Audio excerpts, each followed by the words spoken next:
Thanks for joining. Today our speaker is Anatoly Dimorsky from University of Kentucky. He's going to talk about Krylov complexity in QFT and beyond. Over to you. Hello, everyone. Thank you for inviting me to speak. I'm very happy to talk about today about our ongoing work about Krylov complexity in quantum field theory.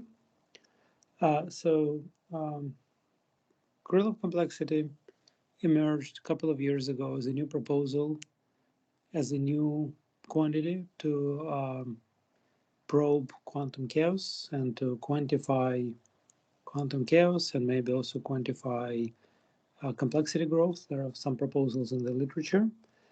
I have been working on this topic for a few years. I was trying to understand if Krylov complexity is indeed, or dynamics in Krylov space more generally, is indeed the right angle to think about quantum chaos. And today I want to explain my motivation, why I thought this is an interesting topic. And then I will maybe tell you toward the end where I stand on this question, whether Krylov complexity, whether dynamics in Krylov space more generally is the right angle to look at quantum chaos. So I will not go into details, but it's very well known that quantum chaos is an outstanding problem. We don't know how to quantify it, unlike the classical one, and there are many different proposals. One very famous proposal is in our field is out of time order correlation function, but there are more traditional ones based on spectral properties of the energy levels, the level of repulsion, the statistics of the energy levels. That's what people usually call quantum chaos. There are also proposals, related proposals based on statistical properties of matrix elements of local observables. So that's colloquially called Eigenstate thermalization hypothesis. I say call colloquially because Eigenstate thermalization hypothesis is a very specific idea or a proposal, but you can think about it more broadly. You can say that you want to discuss a certain class of observables and matrix elements of those observables and study statistical properties of those matrix elements and quantify chaos this way. So as you see, these are somewhat disjoint set of ideas. I would say that the idea of using energy level, spectrum of energy levels, is conceptually very similar to the idea of using statistics of matrix elements. In both cases, you have statistics and statistical properties, and indeed ETH and statistics of energy levels. It's known, those two things known to be very closely related, at least for systems admitting classical limit. So if you do quasi-classical quantization, classically chaotic systems, you can try to show that they satisfy Wigner-Dyson distribution, their energy levels satisfy Wigner-Dyson distribution, and simultaneously you can try to show that the same system satisfy ETH. This set of literature is not very well known in our field, but it exists. A person who works on this extensively was Mark Srednitsky. But of course other people as well, but he's one of the leading figures. So from this point of view, sort of colloquially, I would say that energy levels, statistics, and ETH I should combine into one set of ideas. So that's one way to quantify quantum chaos. But then there are other ways, and another known way is autark. And then people debate in our field, it's called quantum chaos. We refer to it quantum chaos. The original paper by Melissa Stanford and Schenker speaks about bound and chaos. But more recently, people argue that autark really doesn't quantify chaos. It quantifies scrambling. But it's still very close idea, very similar idea. But then if you think about it, we don't really have any bridge between those two things, right? We don't really have a quantitative way to say how those two things are related to each other. There are other ways how to quantify chaos.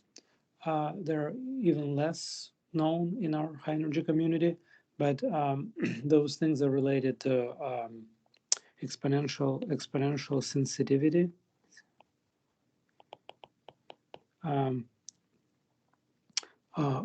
Exponential sensitivity of what is called adiabatic gauge potential. I will refer to works by Polkovnikov.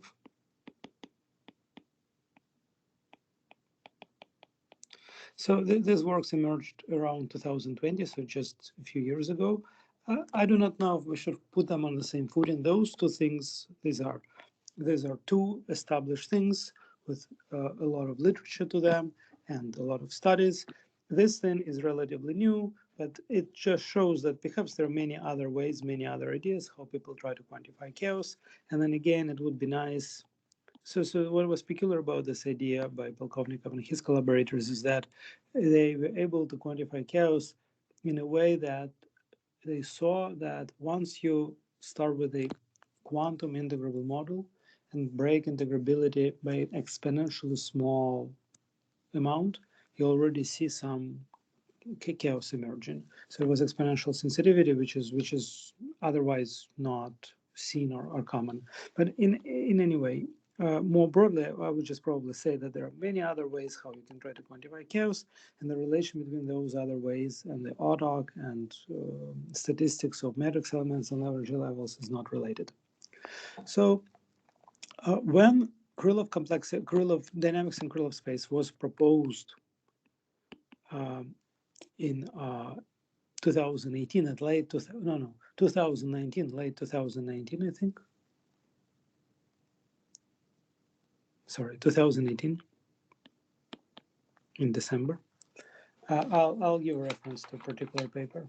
The paper is 1812-08-657. What I like about this proposal is that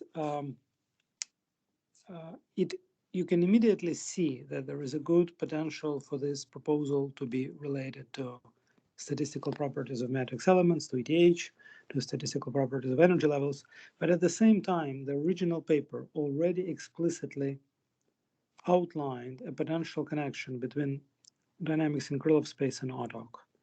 And I was very excited about this because I thought, okay, maybe this is a way how we can connect those two distinct ways to quantify chaos.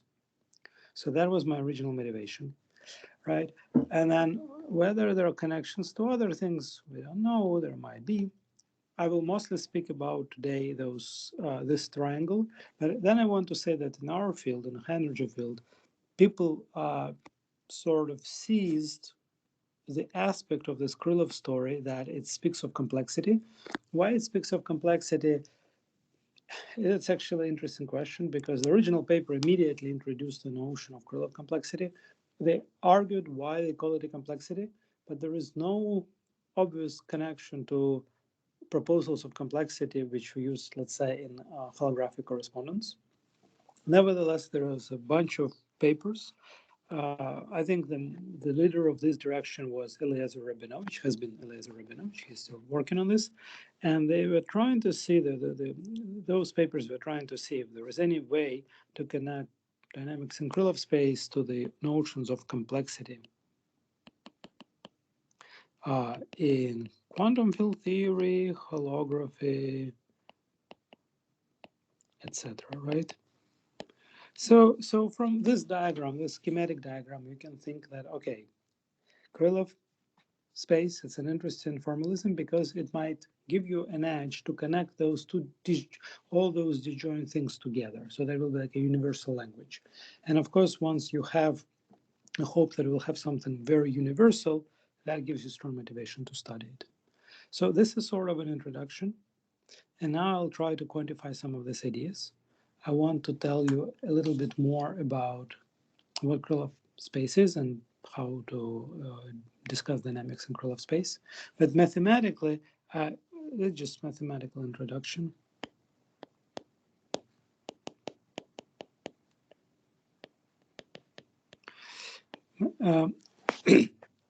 Krylov space is something from applied mathematics. If you have a finite dimensional vector space, so let's say you have a finite dimensional vector space, you have, let's say, matrix H, it's a matrix, n by n matrix. and it's a large matrix, and you want to study perhaps spectrum of this matrix or something like that, and you have a vector V, uh, what is called the Krylov space. These are vectors of the form h to the power k acting on V. Okay, and then depending on how your h looks like and how your V looks like, of course, it's very clear to see that this is a finite dimensional matrix. You can diagonalize h. Then it's very clear that in this diagonal basis, those vectors would look extremely simple. Now, if h has no degenerate eigenvalues, and if V had projections on all eigenvectors of H, so let's imagine that H E A is equal to lambda A E A. So these are eigenvectors and these are eigenvalues. Let's say V was a linear combination of C A E A with all eigenvectors involved, and lambda A was never equal to lambda B unless A was equal to B, so there is no degeneracy. So if you start with a sufficiently generic vector and your spectrum is not degenerate, and you go through all n values of k, then this space, which I call the Krylov space, will span the whole vector space where you started with. That's a trivial case, but it's not very interesting. The interesting thing is that when you start with this k and you cut it short such that k is much smaller than n, and then you have not a full basis, but some not a full basis. It's not an orthonormal basis, it's still a basis. It's a sub-basis of your full basis. So you consider only vectors vk up to certain k, and then you can project your matrix H into this space. I'm using quantum mechanical notations. And then k and L go up to certain value, which is much smaller than n. And then you have a finite dimensional matrix, which is sort of like no part of the original matrix. But this matrix is much smaller than this one. If the original was n by n, let's say this will be value m. So you consider k and L up to index m, which is much smaller than n. So this matrix is m by m. So this matrix, it's sort of like a reduced, truncated version of matrix H. But the idea is that if you diagonalize this matrix, the eigenvalues of this matrix, they will give you some good approximation to the eigenvalues of the original matrix H. If this is your Hamiltonian of a quantum system and has exponentially many eigenvalues, you can truncate your Hilbert Krylov space to be polynomially large. Then you will have polynomial number of eigenvalues here, which will mimic the energies of the original system.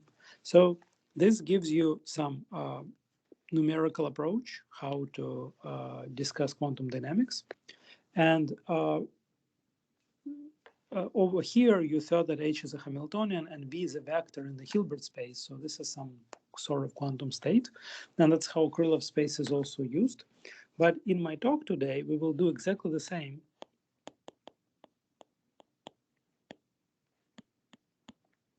But we will study operators, but focus on operators. So operators, so we can think of some Hamiltonian H, that's a Hamiltonian of a physical system, and then operator is some local operator. And then, of course, local operators form a vector space themselves, and H acts on O through an adjoint action. Right, that's an adjoint action. This is the same as O dot, maybe something like this, where O might be time dependent, right? So that's sort of the definition of the Heisenberg action. And the idea of Krylov space in context of the operators is just use this formalism. Just use this formalism I explained above, but for the operators. Mathematically, it forms. Can I ask one question? Yes, of course. Yeah. So in numerical, so in your previous slides, you have assumed that this eigenvalue spectrum is non-degenerate. But in numerically, when we just implement some Hamiltonian, how do we make sure that this Hamiltonian is the eigenvalues that we will consider is non-degenerate, or should I focus on some non-degenerate sector of this? The right question is to ask what happens if the spectrum of the Hamiltonian is degenerate. If the spectrum of the Hamiltonian is degenerate, it means that by taking k to be n, you wouldn't be able to reproduce the full original. You wouldn't be able to populate the full basis, and in this way you wouldn't be able to reproduce all possible eigenvalues with their degeneracies. But that's usually not what we care about anyway. If you take m to be much smaller than n, then you don't hope to reproduce spectrum accurately anyway. You want to reproduce spectrum with some approximation. And in this case, you usually don't care about degeneracies. Okay. Okay. Okay. Thanks. Tolia, this H is generically time dependent, or are you going to focus on time independent? You mean here? I Here it mean, was an. later on when you write down the Heisenberg Uh-huh. equation, this, yeah. I will take H to be time independent. Okay. H is time independent. There is no driving or anything like that. Okay. So the idea of Krylov method is the following. The idea is to basically act by the adjoint action many times on an operator O, right? And that would be something like OK. So this is exactly an analog of this, right? This is exactly an analog of this. Let me erase this. But the idea is that vectors Vk, which I introduced above, they were not orthogonal with respect to each other. But in practice, it's much nicer to work with orthogonal vectors. And therefore, people use the following a procedure to orthogonalize them. And the procedure is as follows. You start with an operator, I call operator O, but let me call it A. Actually, I'm more used to calling an operator A. I apologize. I'll call it A everywhere here.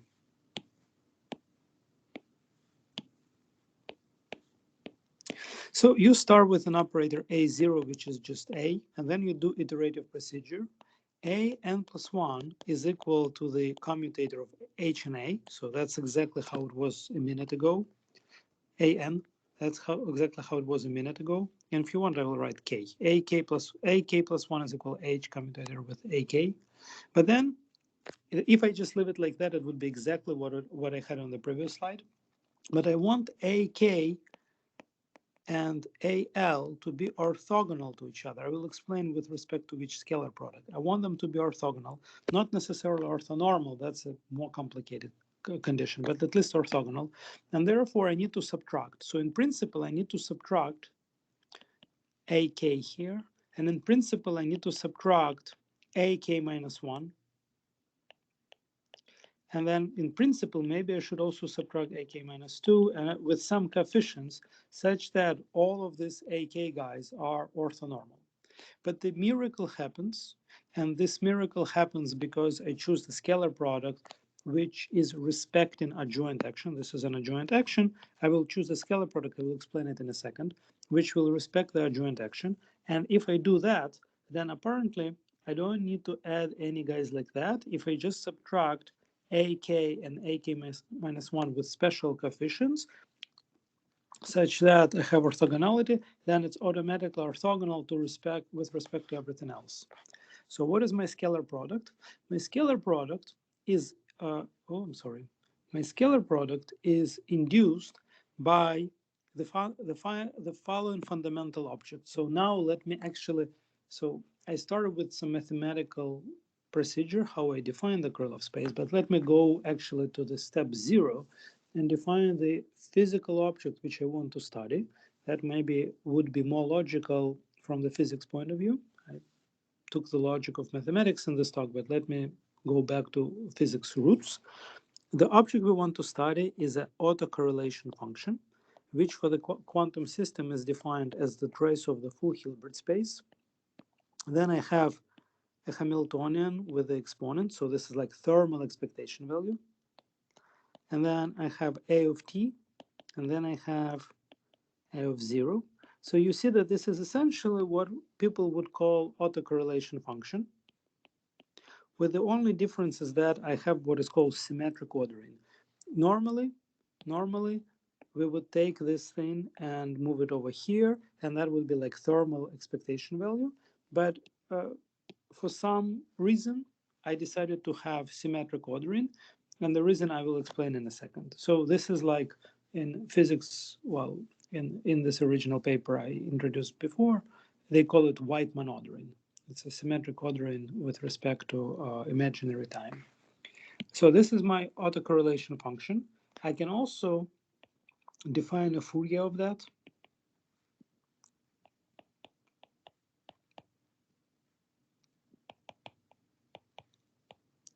Right, so it's very clear that f squared is just the Fourier of c. Here I wrote the inverse. Well, it's very clear that this is 1 over 2 pi c over t e omega t dt, right? But I don't even need to write this formula because it's completely trivial. So this is my autocorrelation function, and that's the object I want to study. If we think about field theory, this is just finely ordered thermal two-point function. And you can think of A being a local operator in quantum field theory. Now, starting from this object, we define a scalar product between two operators A and B as simply trace A dagger E minus beta h over 2, B E minus beta h over 2, and then divided by Z over B, where Z over B is a partition function. It is completely obvious that this scalar product respects a joint action because trace respects a joint action. Actually, with respect to the trace, a joint action is anti-Hermitian. And then Hamiltonian commutes with its exponents, so this whole scalar product respects a joint action. And therefore, if I demand that all AK are orthogonal with respect to this scalar product, it suffices just to have two subtractions here, and I don't need to put anything else here. And by the way, with this definition, we can say the following. If I have symmetric ordering like I have here, A, K are identically 0. And that's the reason why I choose symmetric ordering. If I didn't choose symmetric ordering, if, for example, I would put this here, everything what I said would still hold, but those AK would not be 0. That would be the only difference. But for the sake of simplicity, I want AK to be 0, and therefore I use symmetric ordering. And BK squared is related to the norm of K plus 1 divided by the norm of AK. This result requires some calculation. So this result that BK is related to the norm requires some calculation. Okay, good. What else should I say? I should say that any questions at this point? Okay. Yeah, So I mean, so you said that this norm is somehow nice because of this truncation, but do people consider any other norms for other reasons, or is this somehow canonical? What do you mean? I'm not sure what you mean. It's a nice form because of truncation. That part I did not understand. No, I mean, I thought you said that because of the choice of the norm, then you could drop all the terms that you wrote in AK plus Right, 1. but it's not a truncation. It's just an exact result that if you choose Yeah. particular coefficients here, and in this case Yeah. of symmetric norm, this is just a 0 coefficient, and this coefficient is non-zero, then and you ensure that AK plus 1 is orthogonal. If this is 0, then automatically AK will be orthogonal to all other guys. That's all I said. So that's all I said. Yes. And this is an exact result. This is sort of, it's not a miracle if you start looking into that. It's not a miracle, but first it looks like some quite surprising thing. But it's not really a miracle because the idea is that if AK plus 1 is orthogonal to AK, and then you also want to prove, so this is 0, and then you want to prove that this is 0, you can actually use iterative relation to show that once this is 0, this is also 0. Okay? Okay. So that's why it's not a miracle. Okay. These coefficients Bn, they're called Lanczos coefficients.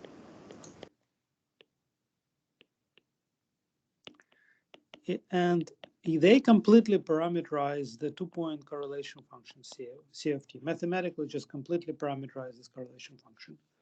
So, but they parameterize it in a mathematically non-trivial way. The same way, this Fourier function also completely parameterizes CFT. So people introduce moments, integrals of f squared of omega, omega to k d omega, from minus infinity to plus infinity.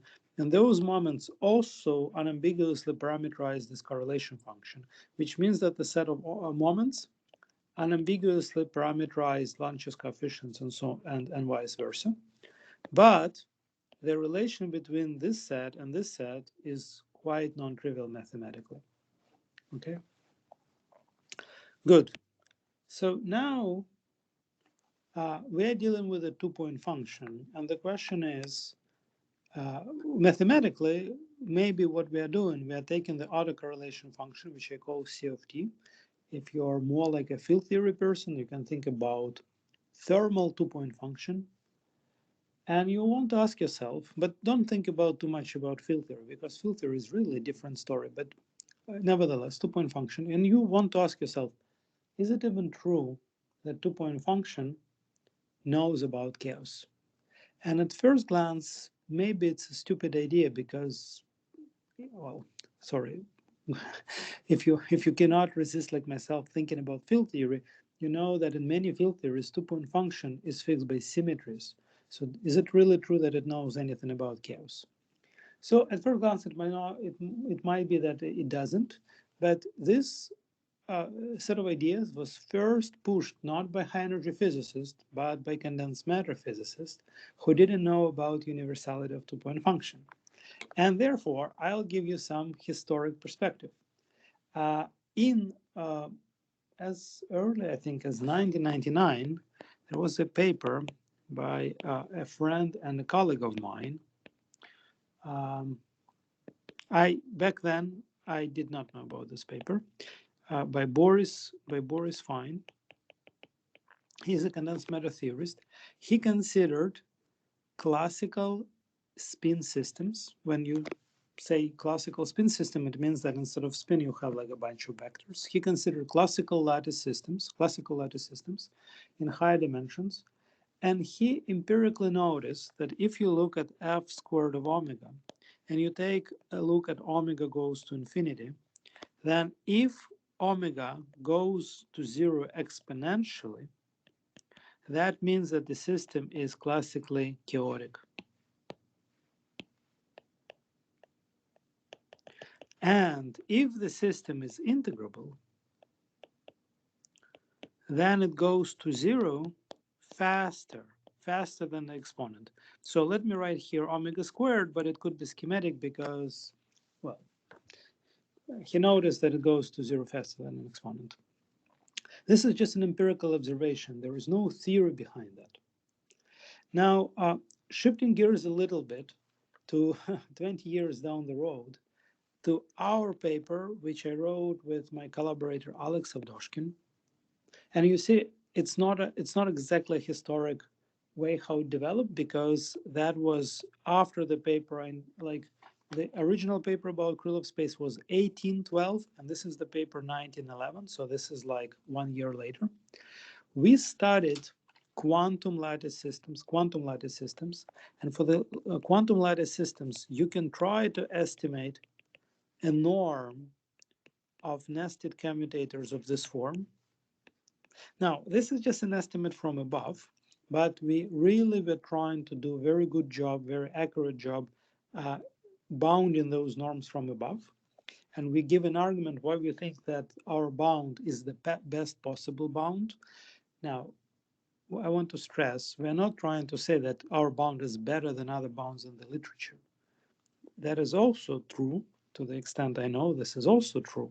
But we are trying to make a better, stronger statement. We are trying to say that our bound is the best possible bound, that it cannot be improved.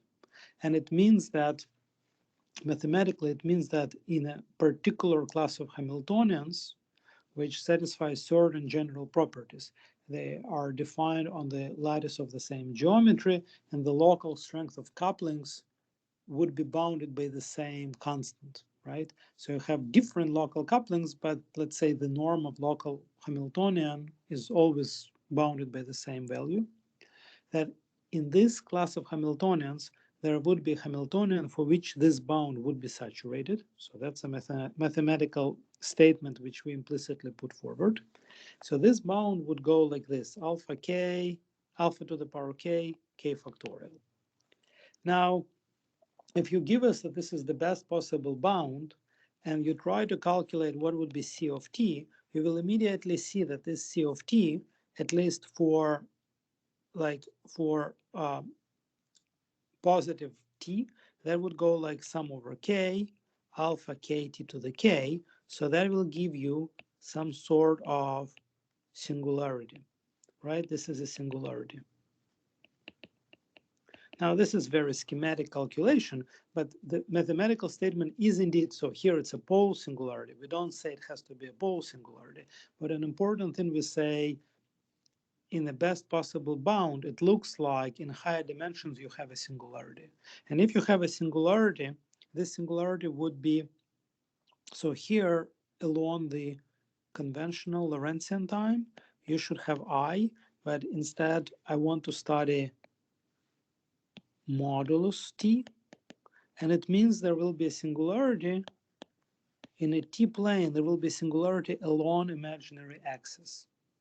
Okay, there will be a singularity along imaginary axis at the finite distance away from the origin.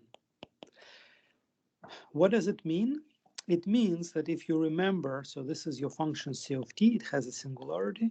If you try to remember that the Fourier of this function is called f squared of omega, if you want to have singularity along imaginary axis, it means that f squared of omega scales as e minus omega t0 when omega goes to infinity. This is a mathematically trivial thing I'm trying to say. I'm trying to say that if you have this asymptotic and you plug it here, take t to be imaginary, then you immediately see a singularity at the point t equal it0. Okay? Why I'm telling you this? I'm telling you this because basically what we are trying to argue in our paper 2 years ago, 3 years ago, 2 years ago, was the following. If you have a generic system, if you have a generic lattice quantum system, then it will have a singularity of autocorrelation function, and it means that the two-point function, the Fourier of two-point function, will go to 0 exponentially. But that's exactly the same what Boris Fine noticed 20 years ago. If you have a generic system which you expect to be chaotic, it will have an exponential decay of this Fourier, whatever, let's call it power spectrum, an exponential decay of a power spectrum. And if you have an integrable system, then it will have faster than exponential decay, and it means that the nested commutators will not grow as fast as possible. So this behavior, which we associate with chaos, it means that the nested commutators, their norm grows as fast as possible. But in the integrable case, it will not grow as fast as possible. And it means that in the complex plane, C of t will not have singularities.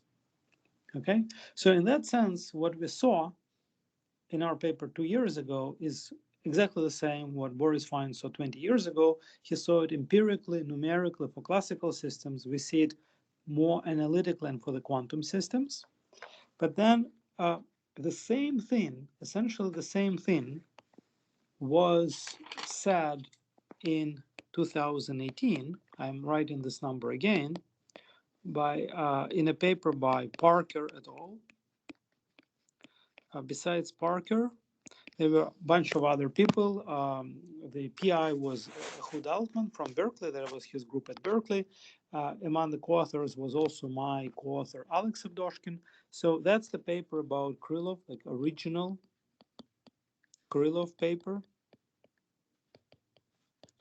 And they make a statement which is mathematically, there are some subtleties, but mathematically it's essentially the same as the statement was made by Boris Fine. They also make it in a quantum case, and they say, if you have a chaotic system, then f squared of omega will decay exponentially. And instead of writing it this way, they want to transform it in the behavior of Lanczos coefficients, and mathematically it can be done, and it means that the Lanczos coefficients will grow linearly. They will grow linearly with the index n. And this is the maximal growth in a sense that Lanczos coefficients cannot grow faster than linearly. They cannot grow faster than linearly, provided that your system is local. Okay, they call it universal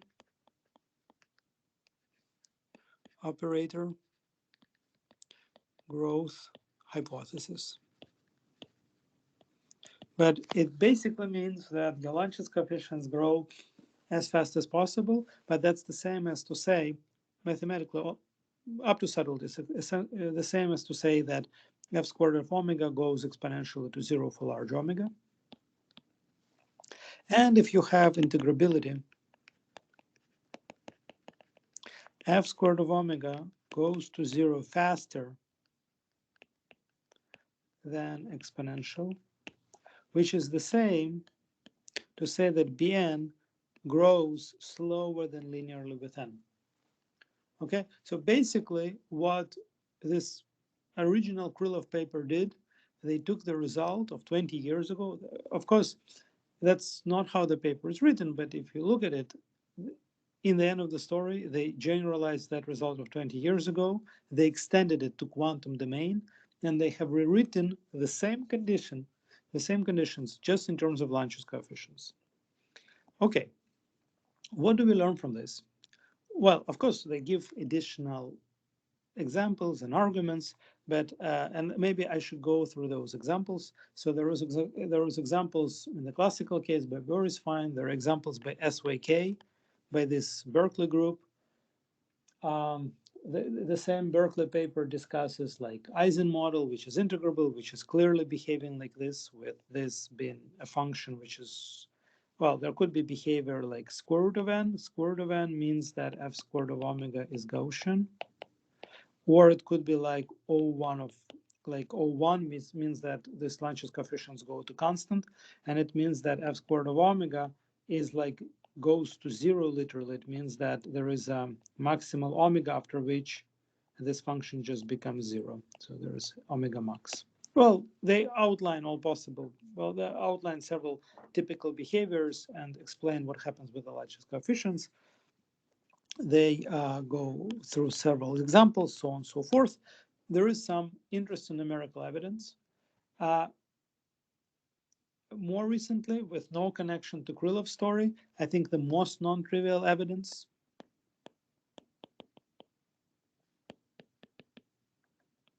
comes from the paper 1909, 09564.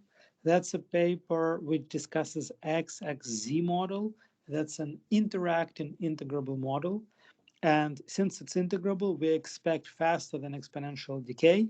And it's a numerical paper, so you can never be 100% sure that the result they have, numerics is difficult. And in this case, numerics is notoriously difficult. But they see faster, that's what they claim, faster than exponential decay of f squared. And those people, while writing the paper, they were not thinking about Krylov's story. So they found this faster than exponential decay without bias, without like without subconscious bias. They first numerically saw that they see more than exponential decay, and then more recently I told them, oh, hey, could it be related, blah, blah, blah, and we realized that they provide through their numerics highly non-trivial evidence that indeed this criterion for quantum chaos seemed to work. So what do we conclude from here? We conclude, quite surprisingly for many of us, that two-point function knows about chaos. So that's one interesting conclusion. I have to say that speaking with people in the community, all of these people involved in this activity, I don't think anyone understands, and I certainly don't understand why two-point function knows about chaos. Of course, I have arguments of the following form. That's based on my paper, that if you have generic or chaotic Hamiltonian, this operator A, once you commute it in a nested way with the Hamiltonians, that's essentially time evolution, right? In the Heisenberg picture, this is this kind of story. So you just need to have nested, nested commutators. So if you have chaotic dynamics, operator growth will be fast as possible, and you will saturate this bound, and that's what chaos is. And then if you have integrable dynamics, it means there will be some non-trivial cancellations. So this growth of operator norm is not maximal possible. At this level, of course, I understand what's going on, but from the point of view of like semi-classical picture, like some particles flying around and Lyapunov exponent of the trajectories of these particles, it's not entirely clear why two-point function is knowledgeable about that. So one thing is that two-point function seems to be knowledgeable about chaos. But then going back to Berkeley paper, and why do we even need Krylov space? There is no need for Krylov space. We said it beautifully with this function f squared. I say it quite clearly with help of these norms in our paper. So why do we need Krylov space? So this Berkeley paper is not merely rewriting known results in a new mathematical language. This Berkeley paper is much deeper than that, because a very important thing they introduce right away is the connection to autok. So that's what I want to explain.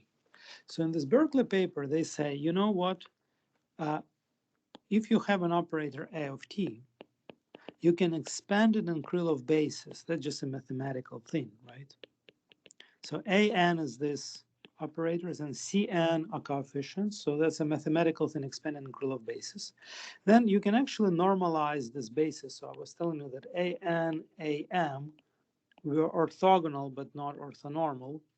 So now you can actually make it orthogonal by introducing some scalar factors, like basically like dividing by the norm. So A tilde means orthonormal. So let's introduce orthonormal basis. In this case, this Cn, sum over Cn squared over t, will be 1. So it will be like a wave function. It will be a wave function of the operator in the operator space. And this Berkeley paper introduced the notion of Krylov complexity as the mean value of the index, Cn squared of t multiplied by n. Okay? And they notice that if and when Bn grow linearly with n, then basically k of t grows exponentially with, let me call it lambda k, Krylov complexity exponent. It grows exponentially with t. So that's what they call like Krylov-Lyapunov exponent. But it's not a Lyapunov exponent in a sense that there are no trajectories, blah, blah, blah. But it's a Lyapunov exponent in the sense that you have exponential growth of something, which is, to some extent, within the discussion we have, is a signature of chaos. Okay? So this Lyapunov exponent in this case, it can be literally related to the exponent of how fast this guy goes to 0. So I was introducing this t0. T0 was the location of the singularity. So this lambda k is, I think it's 2 pi over t0. Okay? Maybe I made a mistake, but hopefully I have my notes around, so hopefully I did not make a mistake. But anyway, this exponential rate, tells you right away the exponential growth of Krylov complexity. So what the Berkeley paper conjectured is that lambda of autok is not exceeding Krylov lambda. Okay? And that's a very interesting proposal, which they immediately proved for certain lattice systems like SYK kind of systems for infinite temperature. And that they prove right away in the original paper. And they conjectured that for B, which is larger than 0, so this means T equal infinity, but that means that finite temperature. This is also true. This is also true. Now, in our 2019 paper, we sort of jumped on that. I'm trying to look into my notes because it will be easier. We sort of jump on that and we said the following. Let's consider a two-point function, which is the conventional thermal expectation function. Okay, you can represent that as some sort of f tilde squared of omega I minus omega t, something like that. You can ask, what's the decay of this f tilde of omega at infinity? You can say that maybe it will be something like, it will be exponential with some parameter.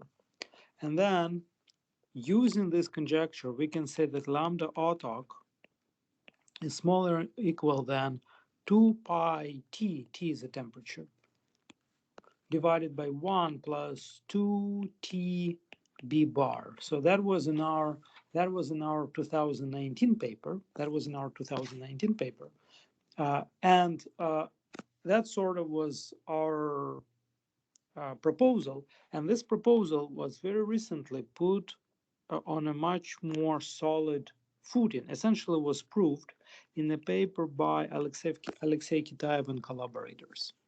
So this formula, they don't write it the formula this way. We write the formula in our original paper this way, but mathematically what they did is exactly equivalent. And this more recent paper by Alexei Kitaev and collaborators provides the proof of this. So this is a very interesting thing because this is essentially lambda k. Okay, this is a Krylov-Lyapunov exponent, and it bounds a Lyapunov exponent of Autok. And that goes back to my original idea. Well, it's not my idea, but it's my motivation. That's my point. The idea belongs to Berkeley Group, but that's my point, that the Krylov story can be used to connect more conventional definitions of chaos. Probably, okay, I'll just continue. Somebody knocked the door, but let me just continue. More conventional definition of chaos and the autark. Okay, good. Okay, I'm busy. Excuse me, I'm busy.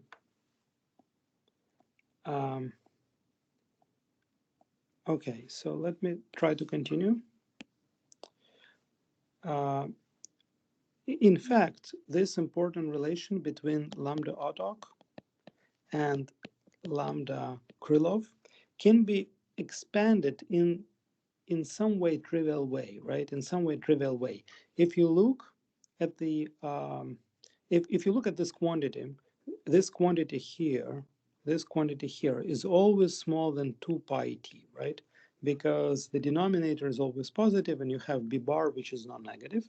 And this is of course, if you forget about middle part, this is of course the Maldacena-Stanford-Schenker bound on chaos.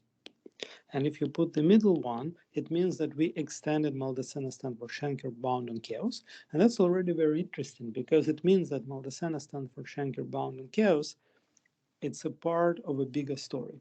So that's one important takeaway point which I want to emphasize, that this Krylov complexity gives you a natural extension of the Maldacena-Stanford-Schenker bound of chaos.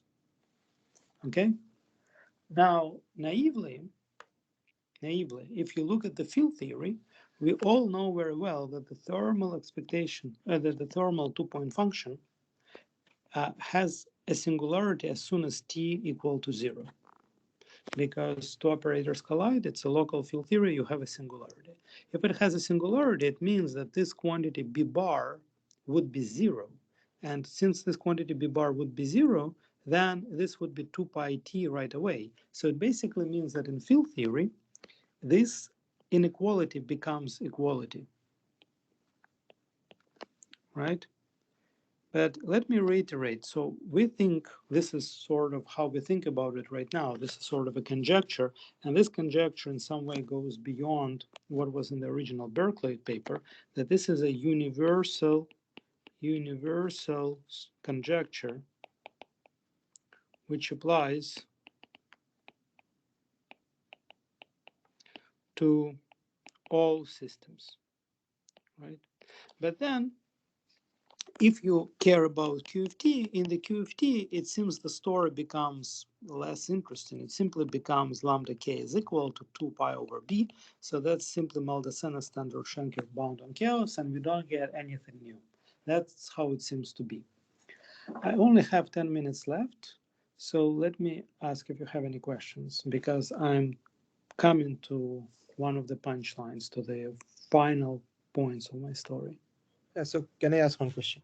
Yeah, Mhm. so when you say that this 2-point function know about the chaos, so and you are connecting this Krylov the exponent of Krylov complexity to this OTOC. So OTOC is a 4-point function. So does that I mean, are you mean to say that this 4-point function, sorry, this 2-point function is somehow knows about this 4-point function in this? Exactly, exactly. So that was the question which bothered me as well.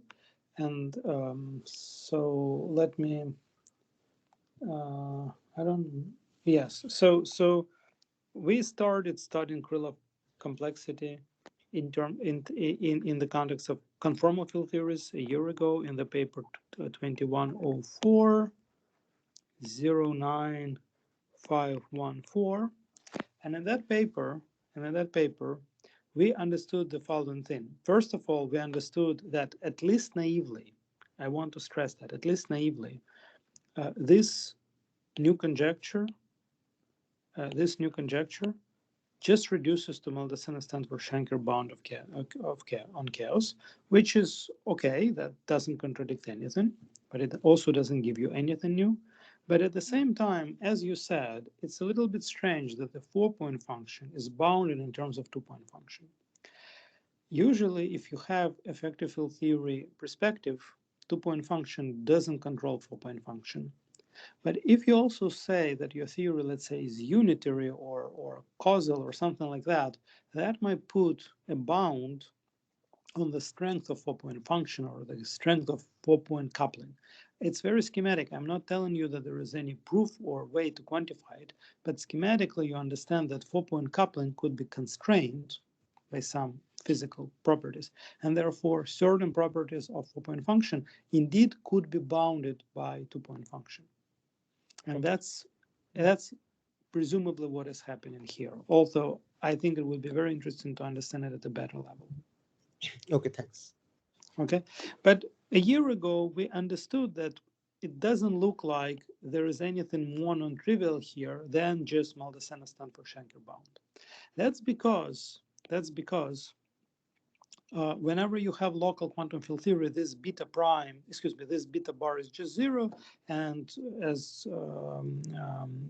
Kitaev and friends have shown recently, this inequality simply should hold.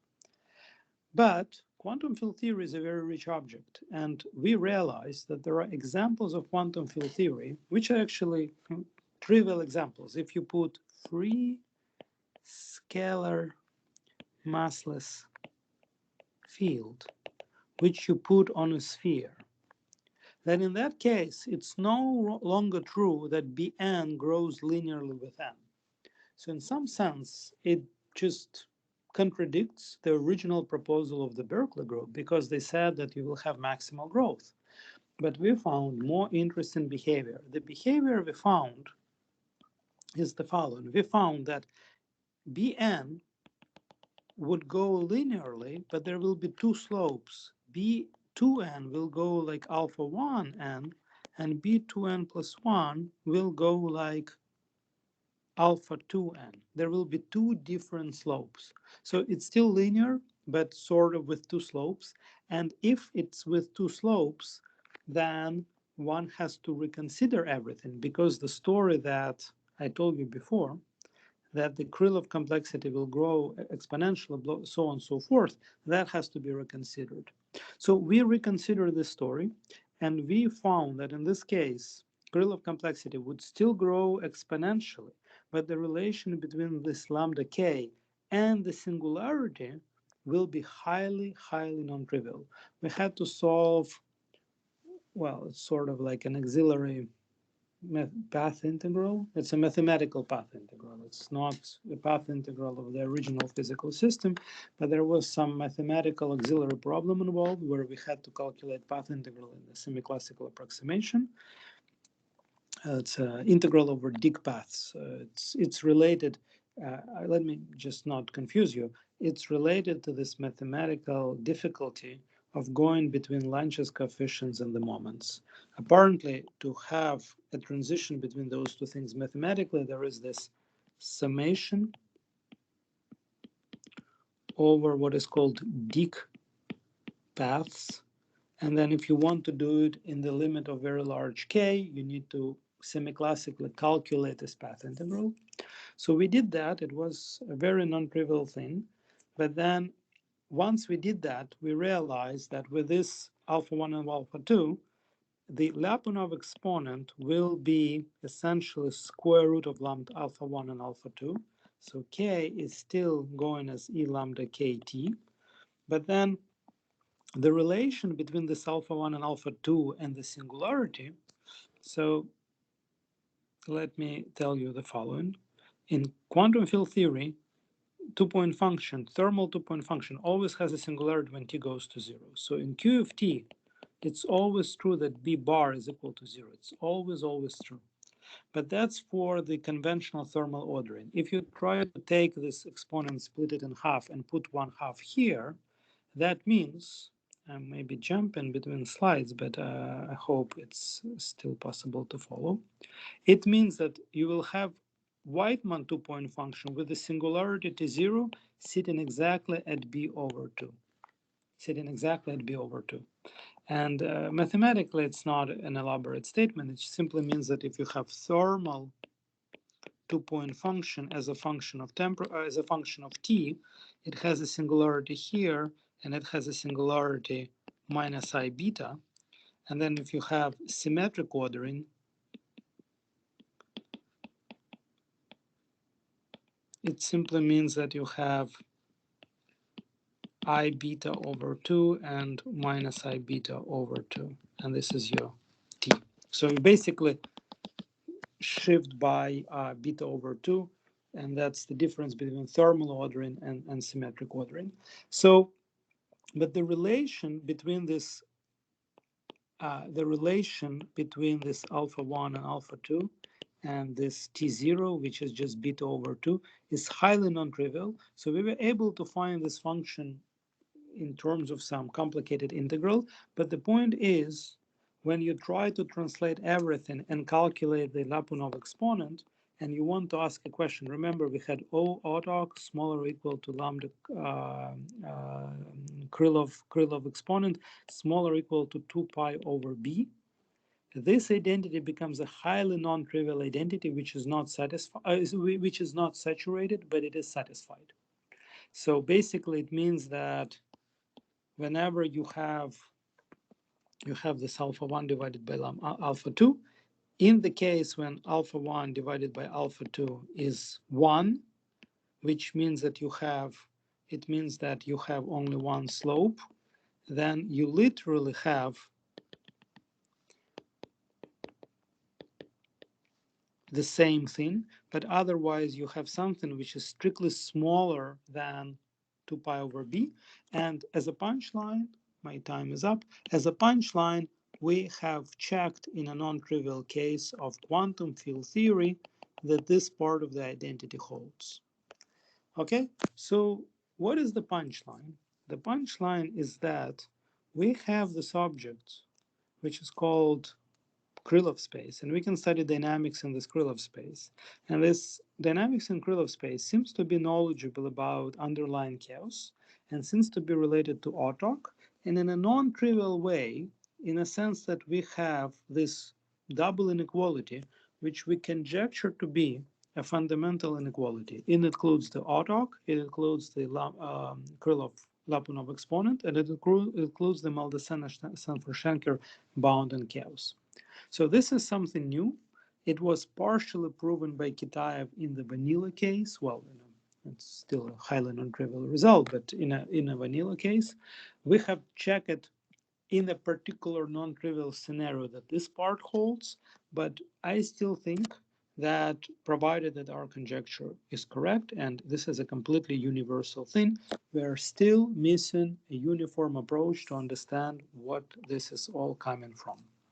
So I think that will be my punchline, that dynamics in Krylov space emerged as a new angle which has a potential to connect different definitions or different approaches to chaos. And the most important thing is that sensitive to the conventional definition of chaos, at least, I didn't speak about that, I ran out of time. Not necessarily in field theory settings. In field theory, things are more complicated, but at least in the lattice settings, it seems to be sensitive to conventional definitions of chaos, but it also connects to autarch, and therefore it makes it, that's the reason why I think it makes it a very interesting, potentially important object to study. And of course, there are other directions, connection to holographic complexity and so on and so forth, which are also worth studying in their own right.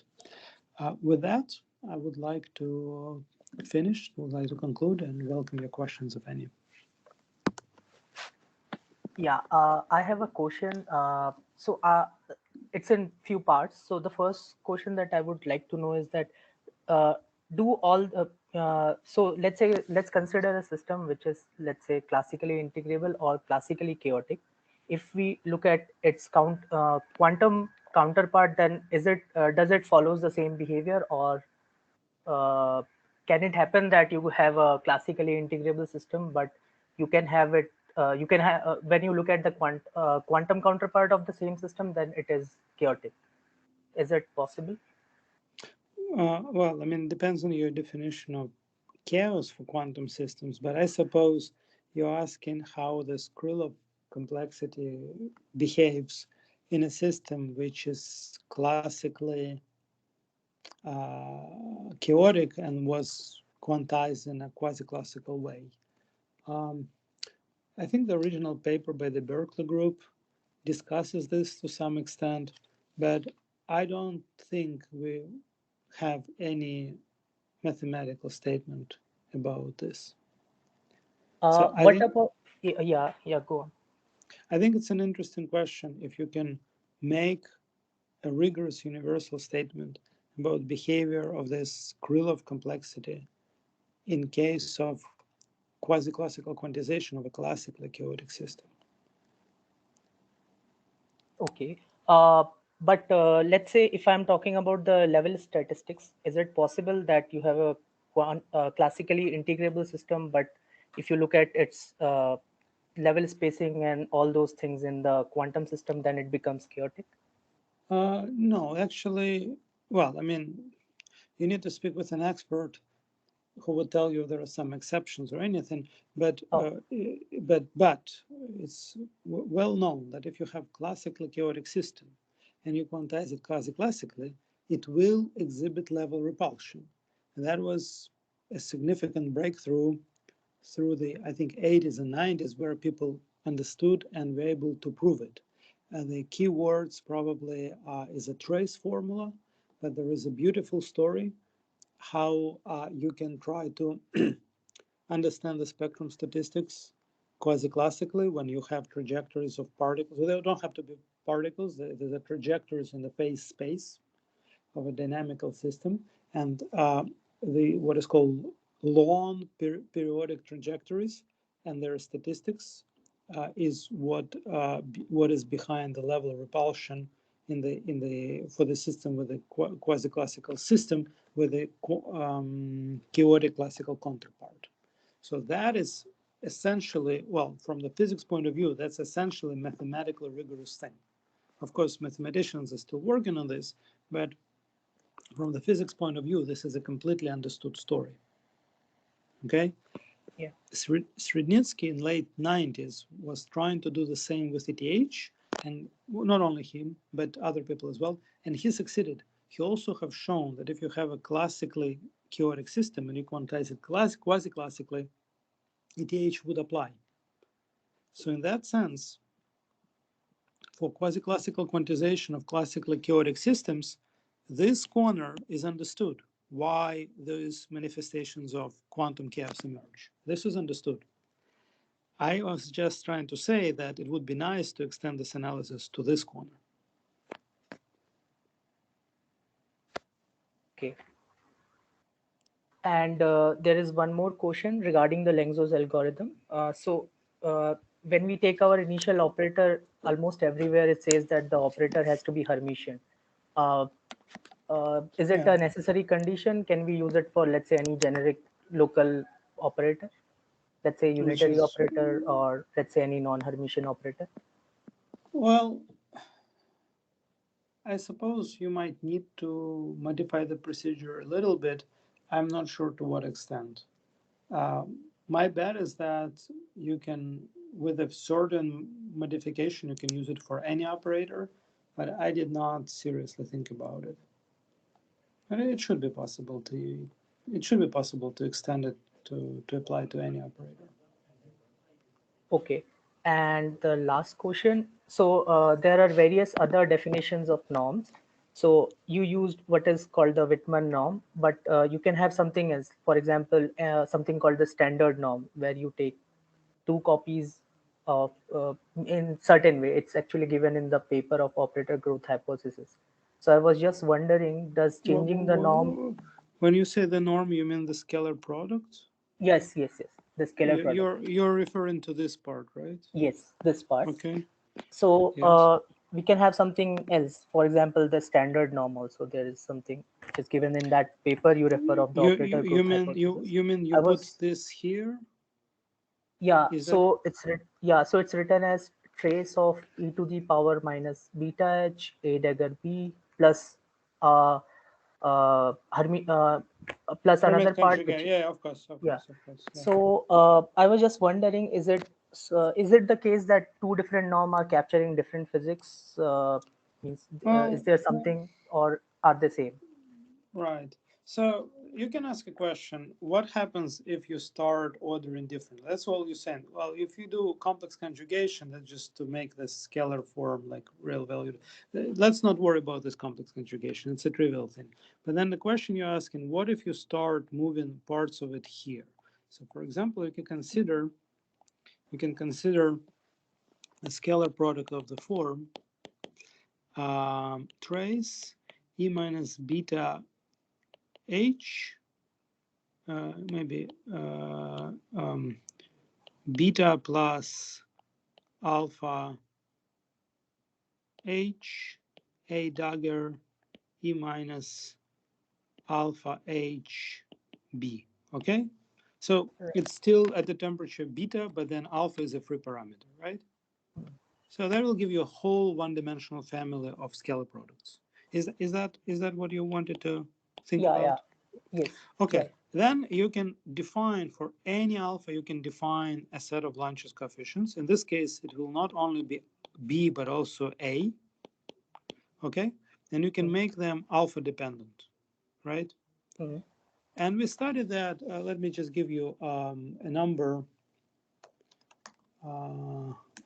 We studied that in a paper, which is 1912, 227, and we have proved the following, that as a function of alpha, these Lanczos coefficients Bn and An, they will satisfy Toda chain equations of motion. So Toda chain is a famous dynamical system, completely integrable dynamical system, and it satisfies the following equations of motion. Actually, it's easier to rewrite it in the following way. It's easier to rewrite auxiliary variables. Bn squared is equal to EQn plus 1 minus Qn, where Q are functions of alpha. And then An is Qn dot. And then the equations of motion are simply Qn dot dot is equal to E Qn plus 1 minus Qn minus E Qn minus Qn minus 1.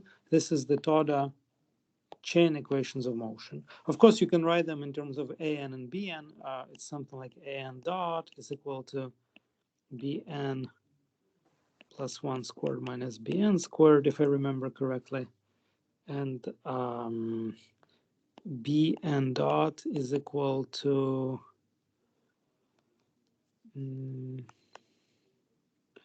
I don't remember, something like I'm not sure, but these are the equations, and I'm sure that you can turn them into first order equations, or just literally look into our paper. So the Okay. point is there is this integrability structure, hidden integrability structure, which relates different alphas to each other.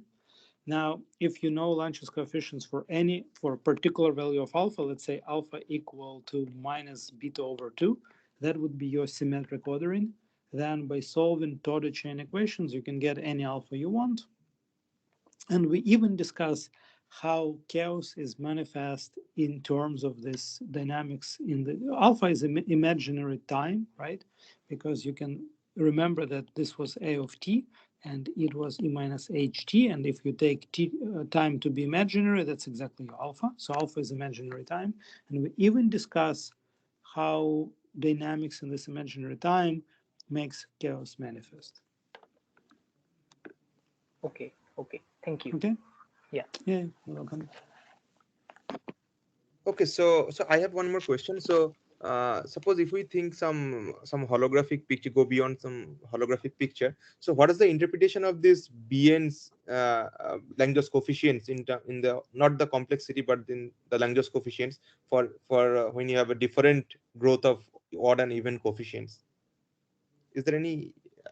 I mean, do you expect that in holographic CFTs this should also be possible? I'm not sure about this. So there was a story which I didn't have a chance to talk about. Before going to holography, we really should ask about just quantum field theory. And I told you today that in quantum field theory, you have this exotic behavior. But the Mhm. truth is, it's very specific to some models. In most models, you simply have linear growth. And this linear growth, I really didn't have a chance to tell you this, but this linear growth is universal no matter whether you have integrable models or not. So the Berkeley paper told you that this is a signature of chaos. Well, they were very careful not to say that. They said that this is a behavior which would be in a generic model. It would be in a generic model, but maybe if you're cavalier, you will say, oh, this is a signature of chaos. But if you start looking into CFTs, or in fact any QFTs, just because you have singularity when operators meet, when you have locality, since you have this singularity, unless you have this kind of exotic behavior, you always have this behavior no matter whether your underlying QFT is integrable or not. You can consider free model, you can consider integrable model, minimal model. You will always have this behavior which we thought is associated with the chaos. Why is that? Well, first of all, does it mean that growth of Lanczos coefficients is not a good signature of chaos? In a sense, it isn't, but you can ask the question, what happens? Why it works so well in lattice systems and why it doesn't work well for quantum field theory? The problem is because of locality. If you have locality and you have singularity when two operators collide, you will always have linear growth. So the part of the story which I didn't have a chance to tell you is the following. Hopefully it will be in our upcoming paper. That so far you have infinite cutoff, so you have exact locality. Behavior of Lanczos coefficients is not a good signature of chaos. What you should really, and it will be completely determined by temperature.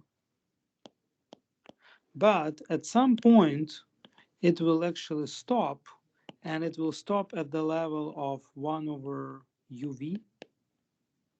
Excuse me, it will stop at the level of lambda UV. At the level lambda UV, if you introduce the cutoff, your quantum field theory will remember that secretly it's a low energy limit of some lattice. And here, once it remembers that this is a lattice, here you can apply the same criterion we had before. And here it either will grow like O of n, or it will grow like linearly. And if it grows linearly, this is chaos.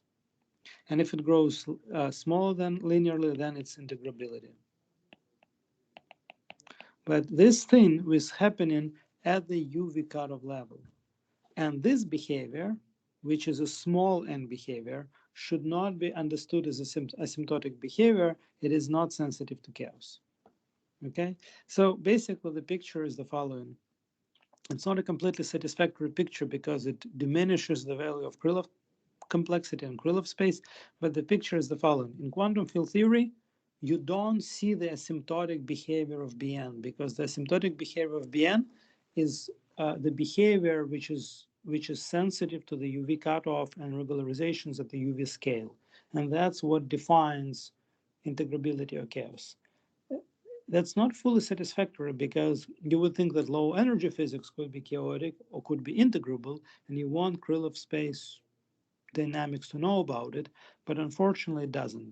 Because of locality, it's completely blind to it, and you simply have linear growth pretty much always. So this is a serious issue. That's a serious deficiency of Krylov space. I'm happy you asked me about this because I wanted to speak about that, and I saw I don't have time. Our paper we are writing about will hopefully discuss that in detail. I do not know if there is a possible generalization or way out of this to extend Krylov complexity to really be sensitive to chaos of low energy like effective field theory. But at this point, I'm not very hopeful. Okay, thanks. Mm-hmm. Hey, I have one question. Yeah. So when you talked about your lambda OTC bound, when lambda OTC is less than equal to lambda k, that portion you choose a version, definition of the autocorrelation function, a particular e to the power minus beta h at a0. So does the bound change, or does the value of lambda k change if you choose a different definition? Essentially, does beta bar change if you change a different definition? That's a good question. This is a good question. I once tried to show that it doesn't, but I did not quite succeed. So I hope that it doesn't, at least asymptotic late time behavior, but I don't have a formal proof. I tried to show that by starting from symmetric ordering and go to other orderings, but as I said, I'm not confident I have a proof. So if on the off chance that it doesn't, then there might be a way to make the bound tighter or something. There might be a possibility for that. Well, I would say if it doesn't, then the bound has more credibility, right? If it does, then I need to specify what kind of ordering I use, but I use symmetric ordering everywhere. So the Yeah. conjecture is done for the symmetric ordering. Yeah, sorry, I misspoke. I meant that if the beta bars are different, then there might be a way to make the bound tighter or something, depending on. I don't think you can make it tighter. I think if it doesn't depend on the ordering, it just means that this lambda k is a more universal quantity. How can you make it tighter No, I using meant different? that if it does depend on the ordering, then there might be an ordering where you have values. Yeah, I think it depends on the ordering. I wouldn't say that it should apply to all possible ordering. That I wouldn't say. But as I think this question needs to be properly discussed. And I just had one more question. And so when we talk about operator growth, it's a bit general. So we talk about operator spreading in a, say, in a quantum system, in a lattice, we talk about the operator spreading.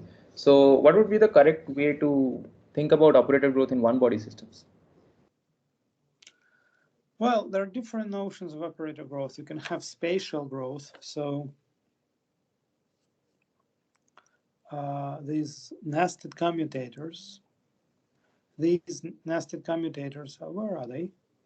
These nested commutators, in some way, they measure spatial growth because with the local Hamiltonian, more nested commutators you have, more spread you have.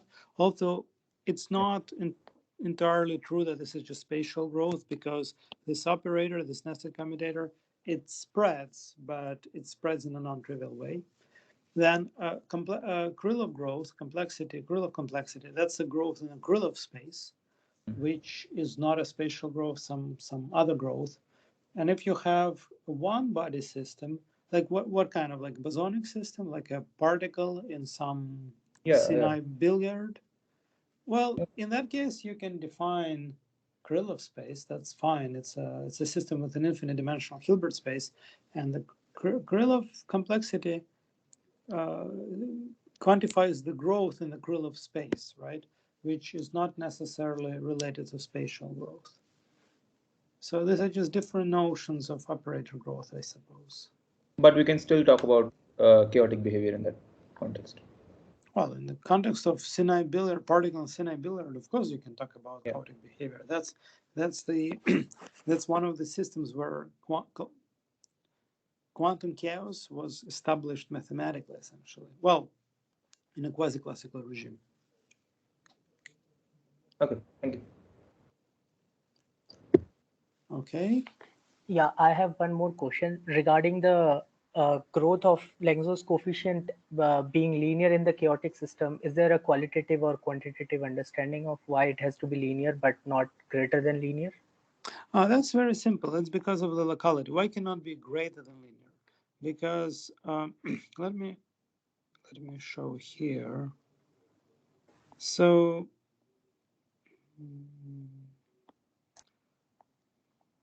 that's what I was trying to say. That's also discussed in the original Berkeley paper.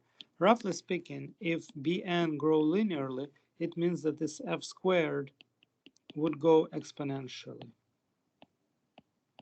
If it would grow slower than linearly, then it means that f squared will go faster to zero than exponentially.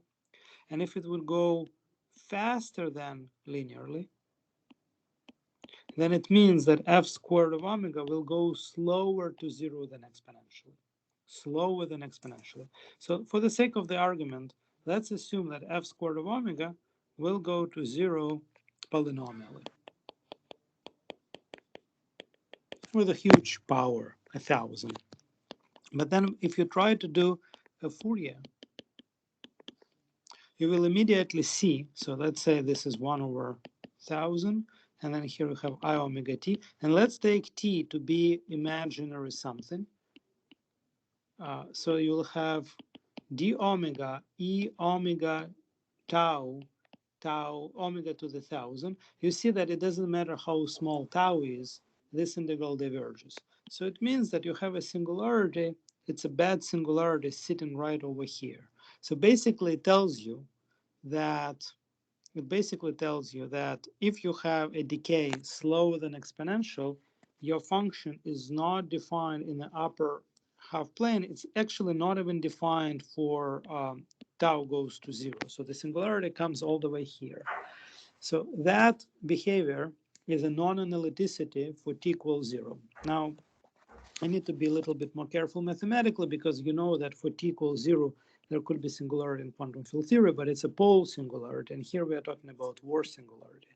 And basically the point is, if you have a local system, yet alone lattice system, the C of t must be regular either at small vicinity of the origin or, well, if you have a lattice system, that C of t should be regular in a small vicinity of the origin, where the size of the vicinity could be dependent on the size of the lattice, the cutoff, or something like that.